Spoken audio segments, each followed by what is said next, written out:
अब एक विषय है ओवैसी साहब जिस पर हर कोई आपका रिएक्शन, हर कोई ये जानना चाहता है कि आपका व्यू पॉइंट क्या है।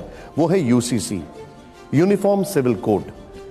साफ और सीधे शब्दों में मैं आपसे जानना चाहता हूं, अगर भारत एक देश है, क्या एक विधान होना चाहिए यहां पर? इस पर आपको क्या दिक्कत है, आपकी क्या राय? देश के प्रधानमंत्री ने भोपाल में जाकर कहा था कि एक घर में दो कानून कैसे, यही कहा था ना, यही कहा था ना। Article 371 A B C D E F G H, दो कानून हो गए। आप में से कोई भी यहां से दिल्ली से निकलकर अरुणाचल प्रदेश नहीं जा सकता, आपको परमिट लेना पड़ता है। दो कानून हो गए। मैं बहैसियत मुसलमान हिंदू अनडिवाइडेड फैमिली के टैक्स रिबेट मुझे नहीं मिलते क्योंकि मैं हिंदू नहीं हूं, दो कानून हो गए। चौथी बात यह है कि यह देश विभिन्नताओं पर बना हुआ है। हम अपने प्लुरलिज्म को सेलिब्रेट करते, उसको हेट नहीं करते। पांचवी बात यह है कि एक घर में दो कानून कैसे, देश के प्रधानमंत्री आपको दूसरी तरफ लेके चले गए। सीआरपीसी का हमने कितने बार अमेंडमेंट किया, आईपीसी का कितने बार अमेंडमेंट किया। अभी हालिया दिनों में उत्तर प्रदेश में एंटिसिपेटरी बेल का प्रोविजन दिया गया, पहले नहीं था। और एक बात, अब आप ये भी देख लीजिए कि एक घर में दो कानून की बात करते हैं। संविधान में एक कंकरेंट लिस्ट है, एक स्टेट लिस्ट है। कंकरेंट लिस्ट में गवर्नमेंट ऑफ इंडिया भी कानून बना सकती है, स्टेट भी बना सकता है। स्टेट लिस्ट में सरकार नहीं, यूनियन गवर्नमेंट ऑफ इंडिया नहीं बना सकता। अब आप आ जाइए आपके मुद्दे पर। मैं ये लाया था कागज, मुझे मालूम था कि आपका फेवरेट सब्जेक्ट है ये।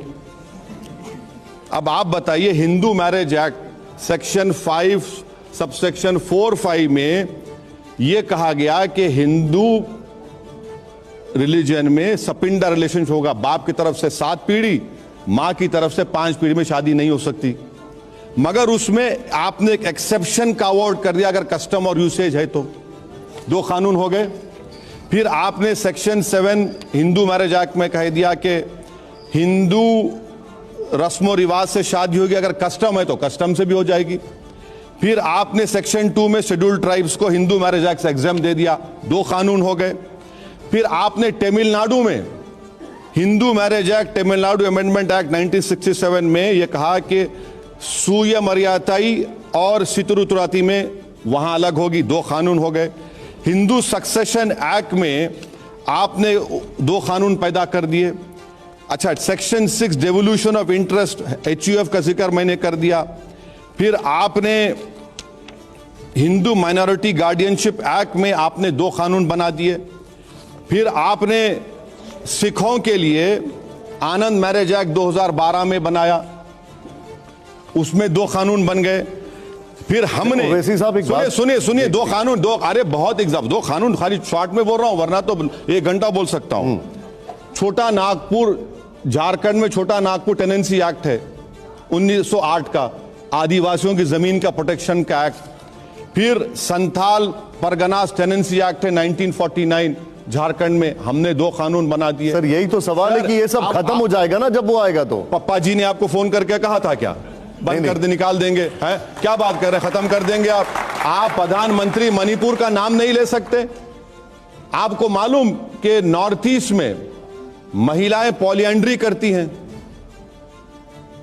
एक महिला के 4 शौहर या 5। लेकिन मुझे एक बात, अरे सुने, एक मिनट सर, एक क्लैरिटी चाहिए। सर एक क्लैरिटी बता दीजिए, क्या आपको लगता है कि एक कानून में ये सब खत्म नहीं होगा? मैं ये जानना चाह रहा हूं। सर सुन तो लीजिए ना मेरा आप फ्लो ऑफ थॉट को रोकिए मत। तो नॉर्थ ईस्ट में ये कानून है, हम उनके कल्चर को कुछ नहीं कर सकते। अच्छा, नॉर्थ ईस्ट में 1.5 करोड़ ट्राइबल हैं, भारत में 9 करोड़ हैं, माने नॉर्थ ईस्ट को छोड़कर 11.5 करोड़ ट्राइबल्स हैं। आप बात ही नहीं करते ट्राइबल्स के ऊपर, ट्राइबल्स के ऊपर बात क्यों नहीं करते आप लोग? मैं इनके खिलाफ, इन चीजों के खिलाफ नहीं हूं, ये हमारा कस्टम है, हमारा ट्रेडिशंस है, ये देश की खूबसूरती है ये। अच्छा, आप बोलेंगे कि नहीं, एक कानून है, स्पेशल मैरिज एक्ट है, जुवेनाइल जस्टिस एक्ट है, इंडियन सक्सेशन एक्ट है, जो अपने रिलीजन के रिचुअल्स के मुताबिक कुछ चीज नहीं करना चाह रहा तो स्पेशल मैरिज एक्ट कर लीजिए। नहीं, लेकिन मुझे एक बात जुवेनाइल जस्टिस एक्ट कर लीजिए। ओवैसी साहब एक मिनट, आप तो कानून के जानकार भी नहीं, हैं। जानकार मुझे नहीं हूं, नहीं, सर, एक चीज बताइए, एक मिनट, इतना सर, एक मिनट, जानकार नहीं हूं जितना मोदी जी जानते हैं। एक मिनट, मुझे एक बात बताइए, क्या यूसीसी का यही फायदा नहीं होगा कि इतने सारे जो अलग अलग कानून है वो सब खत्म हो जाएंगे? क्या ये यूसीसी का फायदा नहीं होगा कि अलग अलग जगह जो अलग अलग डुप्लीकेशंस हैं या अलग अलग चीजें हैं कॉन्ट्राडिक्टरी, वो खत्म हो जाएंगी? मैं आपसे पूछ रहा हूं ये सवाल। ये हरगिज नहीं होगा। आपने बड़े मोदी ने कह दिया, प्रधानमंत्री ने एक घर में 2 कानून, तो छोटे मोदी बिहार ने कह दिया कि ट्राइबल्स को निकाल देंगे हम, इनको एग्जाम कर दो। अमित शाह साहब से मिलने नागालैंड के लोग गए तो बोले नहीं, हम बोलेंगे लॉ कमीशन को, ट्राइबल को अलग कर देंगे। निशाने अब किसका है? यहां पर निशाना सिर्फ मुसलमान को बनाया जा रहा है। और याद रखिए, अगर आप ऐसा कोई कानून बनाएंगे जो सिर्फ मुसलमानों को टारगेट करेगा तो वो फंडामेंटल राइट का पूरा वायलेशन होगा। आर्टिकल 14 का वायलेशन होगा, इक्वालिटी का। आर्टिकल 21 लाइफ का वायलेशन होगा। आर्टिकल 15 का वायलेशन होगा। डिस्क्रिमिनेशन कर रहे हैं आप। मेरा सवाल है ये, आदिवासियों का आपने जिक्र किया, क्या उसके लिए ग्रुप ऑफ मिनिस्टर्स नहीं बनाया गया है? क्या लॉ कमीशन उसके लिए सुझाव नहीं मान रहा है? ऑफिशियल तौर पर किरण रिजिजू को बनाया गया है। अगर ऑफिशियली अनाउंस करिए, नोटिफिकेशन जारी करिए, हम भी जाएंगे उसमें। अनऑफिशियल बनाया, मैं देखा हूं, पढ़ा हूं। It is an unofficial group of ministers group है वो। लेकिन लॉ कमीशन तो हर एक से सुझाव मांग रहा है सर। अच्छा, लॉ कमीशन होता है ना, लॉ कमीशन 21वां लॉ कमीशन में जस्टिस चौहान ने बात कही कि अगर यूनिफॉर्मिटी के नाम पर अगर किसी को थोपा जाएगा तो भारत की टेरिटोरियल इंटीग्रिटी को थ्रेट होगा। अब आप सुनिए, अगर हम ये बात बोलते तो बोले ओवैसी दंगे कराना चाहता है, ओवैसी देशद्रोही है। चौहान साहब ने कहा, और चौहान साहब ने पैराग्राफ नंबर 2.92 उनकी रिपोर्ट पढ़िए, जिसमें जाकर उन्होंने कहा कि the least polygamy is among the Indian Muslims. Least polygamy 2.92 paragraph. अब एक लॉ कमीशन एक बात कहता है तो मोदी जी को यह दिखा कि भाई ये तो मेरे स्क्रिप्ट के मुताबिक नहीं लिखा है, तो उन्होंने कहा कि अब और एक को बिठाते हैं और वो एक ओपिनियन दो बोल रहे। कम से कम 21वां लॉ कमीशन तो एक वर्किंग पेपर दिया था। अब लॉ कमीशन बिजा रहे हैं, सब बिजा रहे हैं।